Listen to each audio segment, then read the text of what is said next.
नमस्कार दोस्तों, मैं अरविंद सर स्वागत करता हूं आप सभी लोगों का अपने यूट्यूब चैनल जय हो जौनपुर पर। चलिए भैया, पिछली वीडियो में हम लोगों ने आचार्य रामचंद्र शुक्ल जी के द्वारा काल विभाजन को देख लिया था और काल विभाजन में हम लोगों ने देखा कि इन्होंने जो पहला नाम दिया था भैया वह वीर गाथा नाम दिया था। वीर गाथा काल, और इसी वीर गाथा काल को भैया डॉक्टर राम कुमार वर्मा ने कुछ भी नहीं वीर गाथा युग कह दिया था। क्या कह दिया था भैया? वीर गाथा युग कह दिया था। और यह वीर गाथा युग भैया किसने कहा था? राम कुमार वर्मा ने। ठीक, अच्छा, किसने वीर गाथा काल या आदिकाल को क्या नाम दिया था? यह वीडियो आपको मिल जाएगी भैया जब आप चैनल पे जाएंगे और चैनल की सारी वीडियो देखेंगे तो उसमें आपको एक मिलेगा वीर गाथा काल, और वीर गाथा काल का नामकरण देकर के आपको मैंने वीडियो दे रखा है। उस वीडियो में आपको सारी चीज़ें आराम से मिल जाएगी कि वीर गाथा काल को किसने क्या नाम दिया और यहाँ के प्रमुख कवि क्या थे, ये सब चीज़ें आपको मिल जाएंगी। अच्छा, डॉक्टर राम कुमार वर्मा की बात करें, जैसे अगर वीरगाथा काल की बात करें, वीरगाथा काल में सबसे पहले अगर साहित्य की बात की जाती है तो इसमें भैया आपके अपभ्रंश साहित्य आता है। अपभ्रंश साहित्य, ध्यान दीजिएगा, यह video Hindi TGT PGT net GRF के साथ साथ बीपीएससी की तैयारी करने वाले विद्यार्थियों के लिए बहुत ही महत्वपूर्ण होने वाली है, क्योंकि उनके भैया विषय में हिंदी अगर वो पढ़ रहे हैं तो उसमें भैया हिंदी साहित्य दे रखा है और उसमें काल विभाजन और नामकरण की बात भी कही है। ठीक, तो मैं इस विषय पर बहुत ज़्यादा चर्चा नहीं करूँगा, मैं सीधा टॉपिक टू टॉपिक चलता हूँ और टॉपिक टू टॉपिक ही चलूँगा। ठीक, तो इस चीज़ को आप जानते रहिए भैया। सिलेबस आपके सरकारी रिजल्ट पे हमेशा मौजूद है और आप वहाँ से देख सकते हैं। ठीक, तो मैं बात करता हूँ भैया अपभ्रंश साहित्य में, और अगर अपभ्रंश साहित्य की बात की जाए तो अपभ्रंश साहित्य में सबसे पहला नाम जिसका आता है वे हैं भैया आपके स्वयंभू। अपभ्रंश साहित्य में सबसे पहले नाम आने वाला विद्वान या सबसे पहले नाम आने वाला जो कवि है वह आपका है भैया स्वयंभू। अच्छा, स्वयंभू की अगर बात की जाए तो भैया इन्हें अपभ्रंश साहित्य का वाल्मीकि कहा जाता है। क्या कहा जाता है?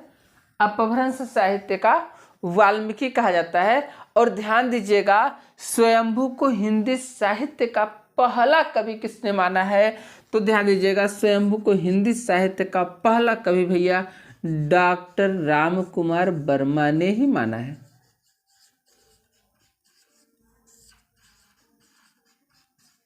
डॉक्टर राम कुमार वर्मा ने माना है। और ध्यान दीजिएगा, ये जो डॉक्टर राम कुमार वर्मा जी थे भैया, इन्होंने स्वयंभू को हिंदी का प्रथम कवि माना है और अपभ्रंश साहित्य का भी प्रथम कवि माना है। और स्वयंभू के अगर जन्म की बात कही जाए भैया तो ध्यान दीजिएगा, स्वयंभू का जन्म भैया 783 ईस्वी में हुआ था। कब हुआ था? तो 783 ईस्वी में हुआ था। और कहाँ हुआ था भैया? तो ध्यान दीजिएगा, यह कर्नाटक प्रांत में हुआ था।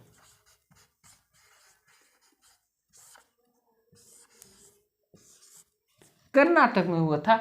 भारत का एक छोटा सा राज्य भैया। जब आप भारत में जाएंगे, दक्षिण भारत में, जहाँ कभी आप भक्ति काल पढ़ते समय पढ़ेंगे कि वहाँ आलवार और नैनार आए थे, भक्ति का प्रथम उत्पत्ति प्रथम उद्गम स्थल कहाँ माना जाता है? तो दक्षिण भारत माना जाता है। और ध्यान दीजिएगा, उसी दक्षिण भारत के रहने वाले जो आपके अपभ्रंश साहित्य के प्रथम कवि के रूप में जाने जाते हैं, अपभ्रंश साहित्य के वाल्मीकि के रूप में जाने जाते हैं, वे कवि स्वयंभू जी का जन्म अर्थात उन्हीं का जन्म स्वयंभू जी का जन्म कहाँ हुआ था? कर्नाटक प्रांत में हुआ था भैया।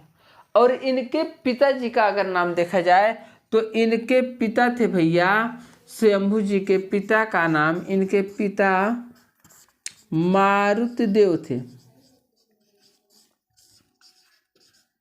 कौन थे भैया? इनके पिता का नाम मारुति देव था। क्या था भैया? मारुति देव था। और अगर इनके माता का नाम देखा जाए भैया तो इनकी माता का नाम पद्मिनी था। माता पद्मिनी, या कभी कभी कुछ लोग इनको पद्मावती के नाम से भी जानते हैं या पद्मिनी के नाम से जाना जाता है। और अगर इनकी पत्नी का नाम देखा जाए तो इनकी पत्नी का नाम था ऐचंबा।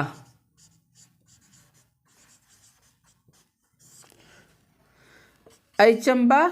और इनकी पत्नी का एक दूसरा नाम मिलता है भैया, कुछ लोग इसको दूसरी पत्नी भी मानते हैं, जिसका नाम था समयब्बा। समयब्बा नहीं, समयब्बा, समयब्बा जिसका नाम था। ठीक। और इनके पुत्र थे भैया, इनके पुत्र का नाम था त्रिभुवन। पुत्र का नाम क्या था? त्रिभुवन। ध्यान दीजिएगा, इनकी एक सबसे प्रमुख रचना जो मानी जाती है आपके, ठीक, यानी स्वयंभू जी की जो सबसे प्रमुख रचना मानी जाती है वह थी भैया पौंचर्यू। पौंचर्यू थी। और पौंचर्यू, देखिए वीडियो बहुत बड़ी नहीं होने वाली है, वीडियो बहुत छोटी होती है। इतने में आपको सतसैया के दोहरे जो नाविक के तीर देखन में छोटे रहे घाव करे गंभीर। वीडियो छोटी होती है लेकिन जानकारी इसमें भरपूर होती है। तो वीडियो को देखिए तो लाइक और शेयर जरूर करिए भैया, यह आपका कर्तव्य ही नहीं आपका दायित्व भी बनता है। ठीक। तो इनकी जो क्या बोलते हैं जो रचना थी भैया पौंचर्यू, ध्यान दीजिएगा, पौंचर्यू को पूरा किसने किया था भैया? इनके पुत्र त्रिभुवन ने ही इसको क्या किया था? पूरा किया था। अगर कभी आपसे पूछता है पौंचर्यू को किसने पूरा किया था तो इनके पुत्र त्रिभुवन ने पूरा किया था।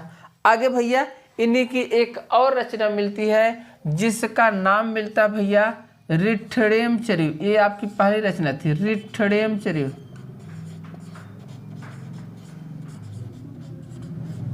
रिठ्ठेमचर्यू, रिठ्ठेमचर्यू इनकी दूसरी रचना थी भैया। तीसरी रचना इनकी पंचमी चर्यू। क्या नाम मिलता है? पंचमी चर्यू। पंचमी चर्यू, पंचमी चर्यू इनकी तीसरी रचना थी भैया। अगर इनकी तीसरी रचना की बात की जाए तो तीसरी रचना भैया पंचमी चर्यू थी। और अगर इनकी एक और रचना देखी जाए भैया स्वयंभू छंदस। स्वयंभू छंदस, स्वयंभू छंदस, ये रचनाएं इनकी मिलती है। लेकिन अगर पूछता है कि पूरा करने का काम, पौंचर्यू को पूरा करने का काम त्रिभुवन ने किस रचना को किसने किया तो त्रिभुवन ने किया था। अच्छा, एक चीज और आपको बता देता हूं भैया जानकारी के लिए कि डॉक्टर भोला शंकर व्यास ने, डॉक्टर भोला शंकर व्यास ने आपको अपभ्रंश का कालिदास कहा। कालिदास कहा, यानी डॉक्टर भोला शंकर व्यास ने आपको अपभ्रंश का क्या कहा भैया? कालिदास कहा था। वैसे आप अपभ्रंश के वाल्मीकि के रूप में तो जान ही जाते हैं। ठीक। तो ये जानकारी थी भैया स्वयंभू के बारे में। बाकी आगे मैं एक एक कवि को लेकर आपके समक्ष प्रस्तुत होता रहूंगा और आप लोग ऐसे ही अपना प्यार और सौहार्द बनाए रखें। बाकी मैं हर वीडियो जितनी मेरी कोशिश होगी, जितनी ज़्यादा से ज़्यादा चीज़ें और मूल चीज़ें जो आपके पेपर में पूछेगा वही चीज़ें मैं लेकर आपके सामने आता रहूँगा भैया। आप अपना नोट्स तैयार करते रहिए, बनाते रहिए। बाकी व्याकरण की पीछे वीडियो मैंने कुछ समय के लिए इसलिए रोक रखा है भैया, क्योंकि बीपीएससी की तैयारी करने के लिए आपके लिए सबसे ज़्यादा महत्वपूर्ण बनता है कि हिंदी। और आप हिंदी के नाम से अगर अरविंद सर को जानते हैं तो मेरा यह दायित्व बनता है कि मैं आपका हिंदी का जितना भी सिलेबस होता है वो जल्दी से जल्दी पूरा करवाता रहूँगा।